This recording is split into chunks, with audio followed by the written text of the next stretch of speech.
Welcome back everyone to a series where I turn your ideas into brand new Pokemon. I'm sorry that I didn't upload anything last week. I had very important matters to attend to. But now that I'm done with that, I'm back at full strength. So let's get started with the first design of the day. Many of you have probably seen my last video where I designed a set of starters for my fan-made region. Well, today we will also design one more starter per request of, quite a few of you. Power of 2 specifically wanted a Storm Cat, and Archer Davis wanted to be water and electric, so I think we have quite a bingo here. As Cheesy Kuribo mentioned, up until now we had a grass and fire cat starter, so it's about time we also got a water type cat starter. I found it quite challenging. As we already had Litten and Sprigatito, it was hard to ignore their design and not make it similar, so I really tried to push their proportions in some aspects. Specifically, its wide feet and big upper lip balls, or however you would call that part of the cat. I also wanted to look kinda derpy. I have quite a few cats myself, and one of them is quite silly, so I definitely took inspiration from it. Meet Pond Paw. This creature has wide webbed paws that allow it to swim incredibly fast, as well as being a fast runner. It's quite a good hunter, often stalking prey in the wild, or patiently fishing with its tail in ponds or rivers. So, as you saw with its first stage, it had some cloud patterns on its fur. When it evolves, these spots start getting darker, like stormy clouds, but they still haven't developed enough to produce electricity.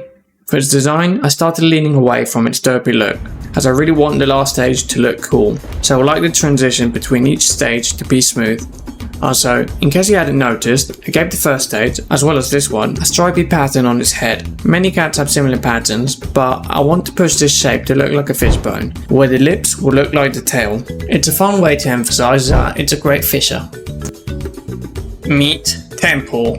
This water type Pokemon is much more serious than its first stage, so trainers might find it quite disappointing when its cuddly Pokemon suddenly becomes colder and more independent. But fret not, because it still loves its trainer dearly.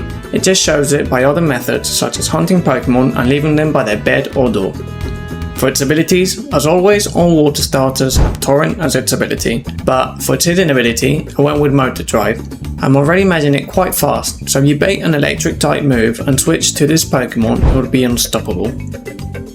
And for the final evolution, I went with a Jaguar.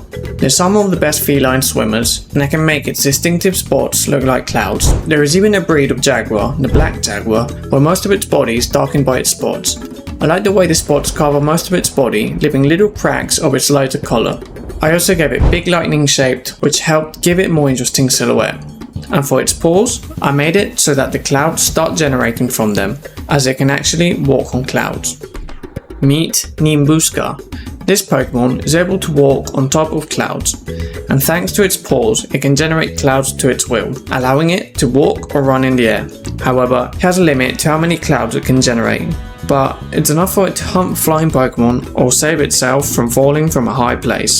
Stat-wise, I wasn't sure if I wanted it to be a special attacker or physical. The combination of water and electric is especially strong in rain weather, as its water attacks will get boosted and thunder doesn't miss. Thunder is special, and so are most water moves, like Hydro Pump, but I really see it more like a physical attacker, attacking with its claws or teeth with moves like Thunder Fang. So I went with that, but I thought I could have a custom move to substitute with Thunder. A physical counterpart called Skyvolt. The move consists on the Pokemon surrounding itself with electricity and leaping from a high place to attack its enemy with its own electrified body, like if it were the lightning itself. The reason it wouldn't miss in the rain is because it would be able to hide in the stormy clouds like a predator would do. As for its speed, well, I imagine it being fairly fast and also with a decent physical bulk. Nothing crazy, but enough to leave a hit, as it's a Pokemon that gets close to opponents to attack, so I think that makes sense. Next, we have another cat. Quack's Gaming wants a bread cat, as they do this kneading thing which is similar to how you make bread. And Cuban Enigma also wants a bread cat. His justification is that when they lie down, they tuck their paws in just like a loaf of bread. Well, I find it funny, because those two reasons to make a bread cat Pokemon was what went through my head when I designed this Pokemon. Meet Crisper, a fire type Pokemon. It spends most of its time sleeping, The inside of its body is constantly accumulating heat, which makes it the perfect Pokemon to sleep with you in winter, keep you warm. Its body is surprisingly squishy and smells quite well, but don't eat it, I wouldn't like that. Ability wise, one obvious ability is Well-Baked Body.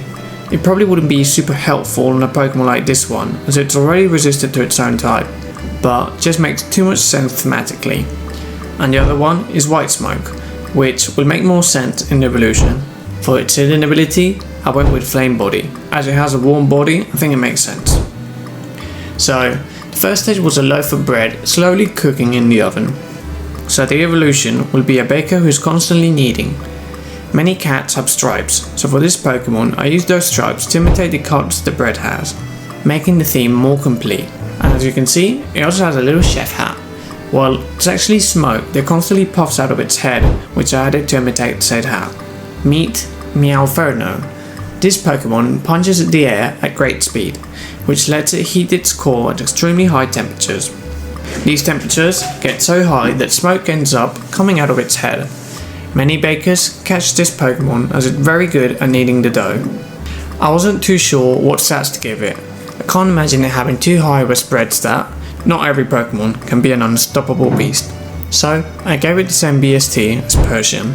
I imagine it having a higher special defense due to its squishy doughy body and high attack as it's constantly punching the air. We had 2 cats in a row, well now we have 2 food Pokemon in a row. We just had a bread Pokemon, but this viewer wants me to do an ice cream Pokemon. We already have Vanillux, which in my opinion gets too much hate. I think it's a great design, and for this request, not too long ago I made a convergent form of Sandygast, but instead of sand, it's ice cream. The idea came from its small shovel on its head. It looks very similar to the small spoons that you get when you order an ice cream, so it's cursed ice cream that fell on the floor. Meet Icygast.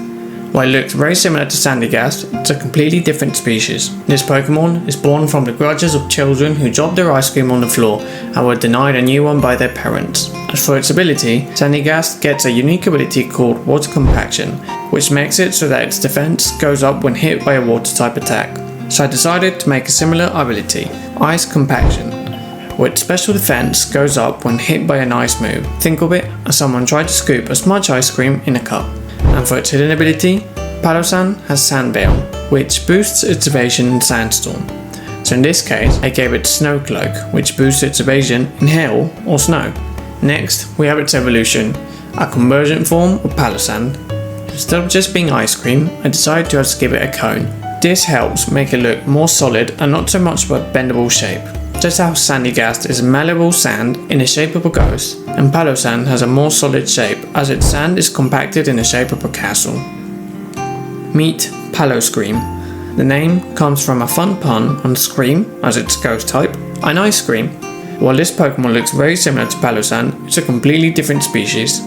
It imitates the screams of a child who didn't get what he wanted and started a tantrum. Stat wise, I gave it similar stats to Palosan, but switched its defense and special defense.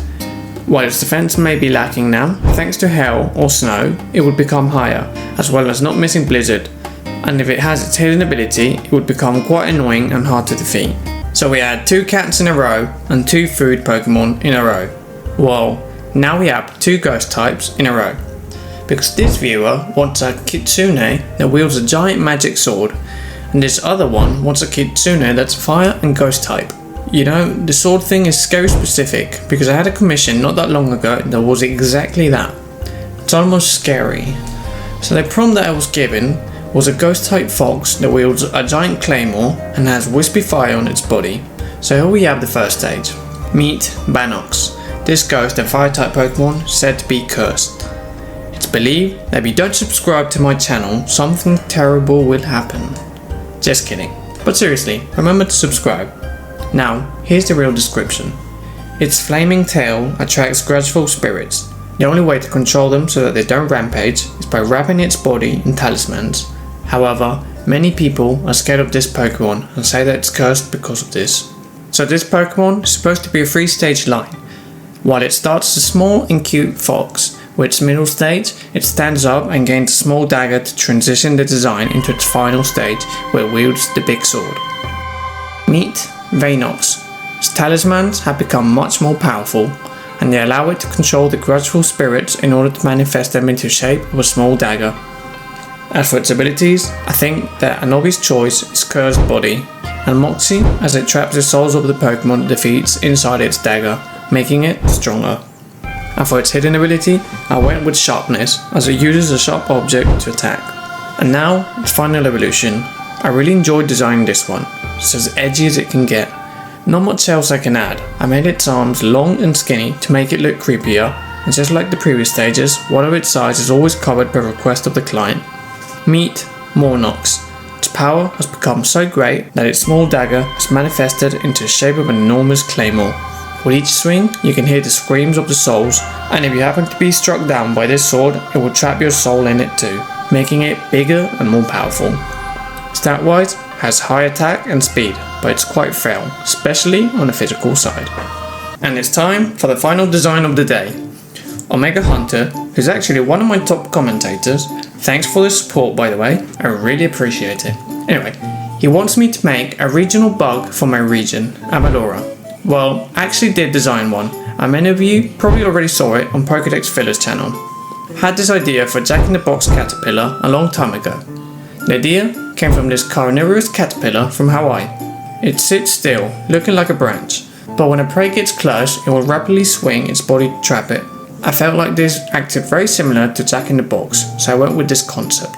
Meet Gestoth, the surprise Pokemon. This bug and very tight Pokemon loves to surprise others. It will normally balance its body around in a hypnotic way, waiting until you least expect it to jump towards your face. While it's normally harmless with its pranks towards bigger creatures, it's actually a carnivore, so it normally hides in a field full of flowers to disguise its colourful body, patiently waiting for a smaller Pokemon to get close and attack. When I thought of this concept, I wasn't sure if I should make it a cute clown looking Pokemon or more like an evil jester, so I adapted between the fairy and dark type.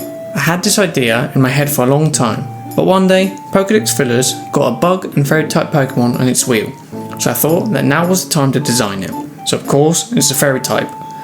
Most caterpillar Pokemon have a middle stage that is a cocoon, and I wanted it to resemble a Pokeball, so that you can encounter it in the wild just how you can find Voltorb or Fungus, and how it's based on Jack-in-the-Box, it will pop out when you find it. Meet Popoth. It spends most of its time gathering berries and leaves to paint them, creating some kind of confetti. It would normally stay still in one place in a defensive stance, which has been adapted to mimic a Pokeball, for trainers to approach them and then give them a fright by popping out of this stance and throw this bug-made confetti. They don't do this with any malicious intent, they just have a very playful personality. We give it quite an interesting ability, Surprise, where the first move that it uses when it enters battle will always have priority, making it quite useful if you constantly switch out. I really struggled with the final evolution. At first, it looked very humanoid. I wanted it to look like a jester and had an idea where Giles just feel on its head, but I just couldn't make it work.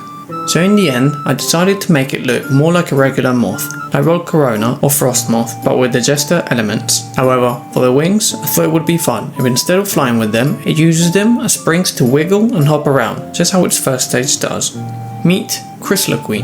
Instead of using its wings to fly, it uses them to balance itself and use them like a spring to jump around, making the spheres on its head make a soothing sound. Just like its pre-evolution, it likes to entertain people or other Pokemon with its movements and then give them a fright when they least expect it. While not the fastest Pokemon, thanks to its ability, its first move will always have priority when it enters battle, allowing it to quickly attack its opponent with U-turn and then flee. Stat-wise, it's not particularly strong. Early bug Pokemon are quite weak, and this is no exception, but at least it has a good ability, which might make it viable. And that's all for today. Thank you so much for watching until the end. For those of you who haven't subscribed yet, what are you waiting for? Join the fun. Anyway, see you in the next one. Bye.